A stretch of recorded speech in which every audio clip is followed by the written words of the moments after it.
Breaking news చూస్తున్నాం. తెలంగాణ రాష్ట్ర రాజకీయాల్లో కీలక పరిణామం చోటు చేసుకుంది. ఇటీవల బీఆర్ఎస్ పార్టీకి రాజీనామా చేసిన అచ్చంపేట మాజీ ఎమ్మెల్యే గువ్వల బాలరాజు ఇవాళ బీజేపీ రాష్ట్ర అధ్యక్షుడు రామచంద్రరావును కలిశారు.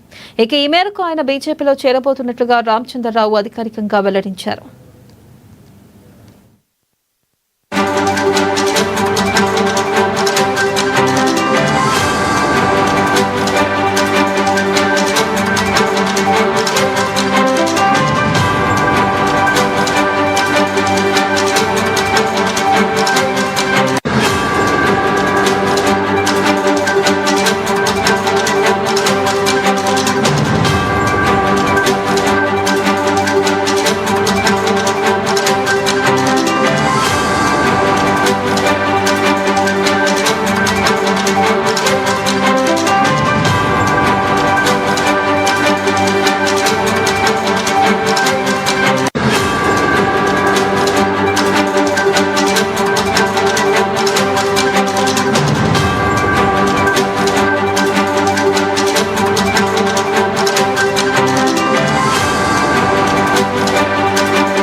బ్రేకింగ్ న్యూస్ చూస్తున్నాం. తెలంగాణ రాష్ట్ర రాజకీయాల్లో కీలక పరిణామం చోటు చేసుకుంది.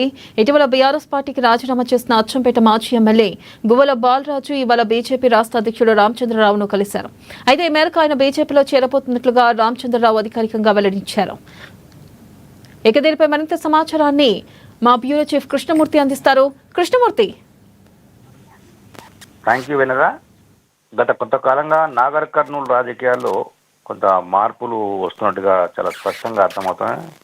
నాగర్ కర్నూలు జిల్లా అచ్చంపేటకు చెందినటువంటి మాజీ ఎమ్మెల్యే గువ్వల బాలరాజు బీఆర్ఎస్ రాజీనామా చేశారు. రాజీనామా చేసిన తరుణంలోనే ఆయన తన వైఖరిని చాలా స్పష్టంగా నర్మగర్భంగా చెప్పారు. జాతీయ రాజకీయాల్లో ప్రవేశించాలని నిర్ణయించుకున్నాను కాబట్టి జాతీయ రాజకీయాల్లోకి వెళ్ళాలని నేను భావిస్తున్నాను కాబట్టి పార్టీకి రాజీనామా చేశారని చెప్పారు. అదే సందర్భంలో గతంలో బీఆర్ఎస్ అధికారంలో ఉన్నప్పుడు ఏదైతే ఫామ్ హౌస్లో ఎమ్మెల్యేల కొనుగోలు వ్యవహారంలో ఉన్నటువంటి విషయంలో కూడా ఆయన చాలా స్పష్టంగా ఏం జరిగింది గతంలో అని చెప్పారు. తాను అక్కడికి తనను కేసీఆర్ పంపించారు, అక్కడ ఏం జరుగుతుంది ఏం మాట్లాడుతున్నా విందామని పంపించారు, నేను అప్పుడు ఆ విషయం నాకు సంబంధం లేదని చెప్పారు. అయితే గతంలో ఇదే కేసీఆర్ బాలరాజును వెంట పెట్టుకొని మునుగోడు ఉప ఎన్నికల సందర్భం కూడా తిరిగారు. ఈ పరిణామాల నేపథ్యంలో తాజాగా గువ్వల బాలరాజు బీఆర్ఎస్కు రాజీనామా చేసి బీజేపీలో చేయడం అనేది కీలక పరిణామంగా భావించవచ్చు. బీఆర్ఎస్ కూడా కొంత షాక్ అని చెప్పచ్చు. ఆయన కొంతకాలంగా అంటే బీఆర్ఎస్ అధికారం కోల్పోయిన తర్వాత ఆయన 2023 ఎన్నికల్లో ఓటైన తర్వాత అప్పటి నుంచి కొంత మౌనంగా ఉంటున్నారు, క్రియాశీల రాజకీయ దూరంగా ఉన్నారు. అయినప్పటికీ తను పూర్తి స్థాయిలో రాష్ట్రంలో రాజకీయ పరిణామాలను నేను గ్రహిస్తున్నాను. ప్రధాన ప్రతిపక్షంగా ఉన్నటువంటి బీఆర్ఎస్ ప్రజా సమస్యలను ప్రభుత్వం దృష్టికి తీసుకురావడంలో పూర్తి స్థాయిలో విఫలమైంది. ఇది సరైంది కాదు. ప్రధాన ప్రతిపక్ష పాత్ర పోషించారు. బీఆర్ఎస్ను ఉద్దేశించి కేసీఆర్ను ఉద్దేశించి కూడా ఆయన మాట్లాడారు. అంటే ఈ నేపథ్యంలో ఆయన బీజేపీలో చేయడం అనేది నాగర్ కర్నూలు జిల్లాలో బీజేపీకి బలం అని చెప్పచ్చు. నాగర్ కర్నూలు జిల్లా బీజేపీ అంత పట్టు లేదు.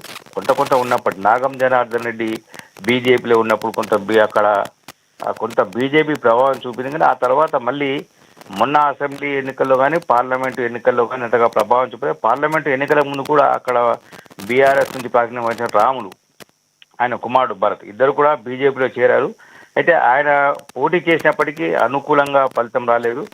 ఈ నేపథ్యంలో నాగర్ కర్నూలు జిల్లాలో బీజేపీని బలోపేతం చేయాలి, బీజేపీ అక్కడ పాగా వేయాలి అంటే కొంత క్రియాశీలమైన నేత కావాలి, ప్రజాకర్షణ నేత కావాలని చెప్పేసి బీజేపీ అయితే గతంలో బాలరాజు బీజేపీలో చేయడము, బీజేపీ కూడా కలిసి వచ్చే అవకాశం రామచంద్రరావు ఏదైతే చేశారో రేపు ఆయన బీజేపీలో రాష్ట్ర పార్టీ కార్యాలయంలో పార్టీ కండువాను కప్పుకునే అవకాశాలు ఉన్నాయి. ఆ తర్వాత అచ్చంపేటలో భారీ బహిరంగ సభను ఏర్పాటు చేయాలని చెప్పేసి కొంత నిర్ణయించింది, బీజేపీ నిర్ణయించింది. వెంటనే రైట్, థ్యాంక్ యూ కృష్ణమూర్తి.